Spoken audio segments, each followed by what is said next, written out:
In 1914, a fire tore through one of the dormitories at night. Investigators and survivors both testified that boys burned to death because they were locked in their rooms, chained to their beds. The official record listed their deaths as accidental.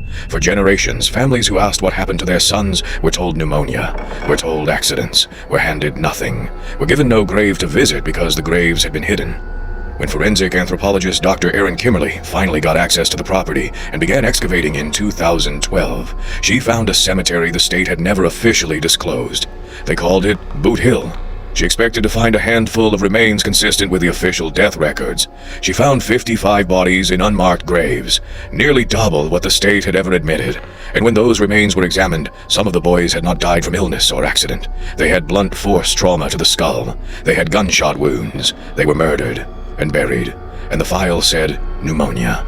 The school passed state inspection after state inspection for 111 years. Inspectors noted the cruelty, filed reports, recommended changes. The state kept it open. It did not close until 2011, and it only closed because federal pressure made it impossible to keep running.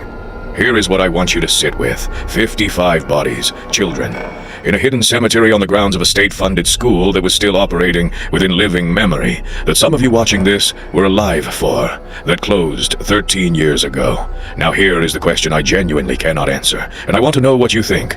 The school had inspectors for over a century who documented what was happening and did nothing. Which means the question is not whether the people in charge knew. They knew.